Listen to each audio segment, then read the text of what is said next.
Welcome to curious. लगभग सब लोगों को यह पता चल चुका है कि कोरोना के लिए वैक्सीन इतना जल्दी नहीं आ सकता है, लेकिन वैक्सीनेशन की हर्ड कम्युनिटी को अचीव करने के लिए एकमात्र उपाय है। इसी दौरान 12 देशों में 100 से भी अधिक कैंडिडेट्स वैक्सीन डेवलपमेंट स्टेज में हैं और 8 कैंडिडेट्स को ऑलरेडी क्लिनिकल ट्रायल्स के लिए अप्रूवल मिल चुका है। ये प्रोसेस को बढ़ावा देने के लिए कई लोग वॉलंटरली अपने आप को इन्फेक्शन के लिए एक्सपोजर भी कर रहे हैं, लेकिन इतना सब कुछ होने के बाद भी ये खतरा है कि कोविड-19 को हराने के लिए ये जंग में मानवता के कारण वैक्सीन की खोज एक फेलियर साबित हो सकता है। कल्प्रिट आवश्यक रूप से वैक्सीन बनाने में जो मेडिकल कॉम्प्लेक्सिटी होता है वो नहीं होगा, वैक्सीन को मार्केट में लॉन्च करने के बाद जो पॉलिटिक्स चलता है वो भी हो सकता है।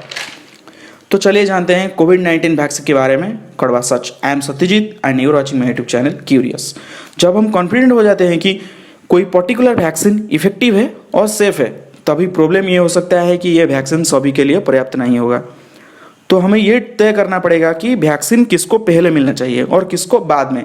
ये बात मैं या आप डिसाइड नहीं कर सकते, ये डिसाइड करेगा वो कंट्री जो पहले वैक्सीन निकालेगा।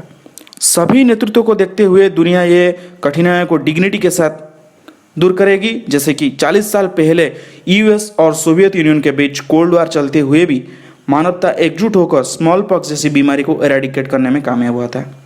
आज हालांकि हेल्थ केयर सिस्टम स्थिति काफ़ी खराब है और पक्षपात भी चल रहा है। इसी दौरान अमेरिका और चाइना के बीच एक नया कोल्ड वॉर भी चल रहा है और मेरा देश पहले जैसी सोच काफ़ी देशों को संक्रमित कर चुका है, जिसमें वो लोग भी शामिल है जो वैक्सीन के लिए काम कर रहे हैं।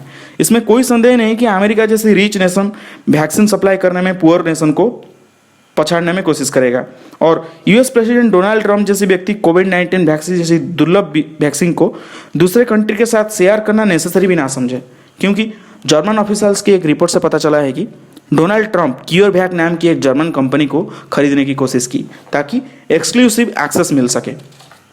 Domestic politics, vaccine trials domestic politics की शिकार भी हो सकता है। ज़्यादातर लोग इस बात से सहमत होंगे कि हेल्थ केयर वर्कर को फास्ट प्रायोरिटी मिलना चाहिए, लेकिन प्रेग्नेंट वुमेन या बुजुर्ग के बारे में कुछ भी क्लैरिटी नहीं है।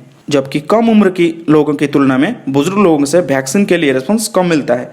तो अगर हर्ड कम्युनिटी अचीव करना ही गोल है, देन वैक्सीनेटिंग द वर्ल्ड में नॉट मेक एनी सेंस। यदि यही दुविधाएं पॉलिटिक डायनामाइट जैसी है तो इसका अंत काफ़ी खराब हो सकता है, क्योंकि कॉन्स्पिरेसी थ्योरीज ह्यूमन बीइंग हमेशा षड्यंत्र सिद्धांतों यानी कॉन्स्पिरेसी थ्योरीज को छेड़ा है, खास करके विपत्ति के टाइम पे। फॉर एग्जांपल, प्लैंडेमिक नाम की एक फेक न्यूज़ वीडियो के माध्यम से ऐसा अफवाह फैलाया गया कि कोरोना वायरस एक लैब में बनाया गया है और इसकी वैक्सीन भी मिलियंस लोगों की जान ले सकता है। और यूट्यूब से डिलीट होने से पहले ये वीडियो में 7 मिलियन व्यू था। रिसेंटली अमेरिका से लेकर जर्मनी तक ये अफवाह फैलाया जा रहा है कि बिल गेट्स ने हेल्थ केयर सिस्टम में एक ग्लोबल डिक्टेटर बनने के लिए बिग फार्मा कंपनी के साथ मिलकर साजिश किया है। इस तरह की मिलियंस फेक न्यूज़ आपको इंटरनेट में मिल जाएगा। None of this funny because क्योंकि इसी तरह की कॉन्स्पिरेसी थ्योरीज के वजह से एंटी वैक्सर मीजल्स की वैक्सीन लेने के लिए मना कर दिए थे। इस तरह की डिनाई से कोविड-19 से भी कई अधिक डेडली डिजीज आउटब्रेक हो सकता है, क्योंकि कोविड-19 वैक्सीन के अगेंस्ट हर्ड कम्युनिटी की थ्रेशोल्ड कैपेसिटी करीब 55 से 82% के बीच में है, जबकि 50% अमेरिकन का कहना है कि वो कोविड-19 वैक्सीन लेंगे।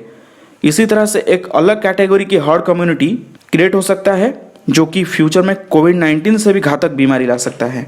इसीलिए अब वैक्सीन आने से पहले लोगों को कोरोना और कोरोना वायरस के वैक्सीन के बारे में एजुकेट करना बहुत ज़रूरी है और इंटरनेशनली सभी कंट्रीज़ को मेरा देश पहले जैसा सोच को ख़त्म करके कैसे वैक्सीन की डिस्ट्रीब्यूशन और वैक्सीनेशन ट्रांसपेरेंटली हो सके, इसके बारे में ध्यान देना होगा। अबव ऑल लोगों को ये एजुकेट करना होगा कि वो रियल और फेक न्यूज़ के बीच डिस्टिंग्विश करना सीखे। However, we have to win the struggle against disinformation this year or lose the fight against COVID-19 in 2021. This was the end of this video. Do like, share and subscribe for more curious content like this. Thank you for watching till the end.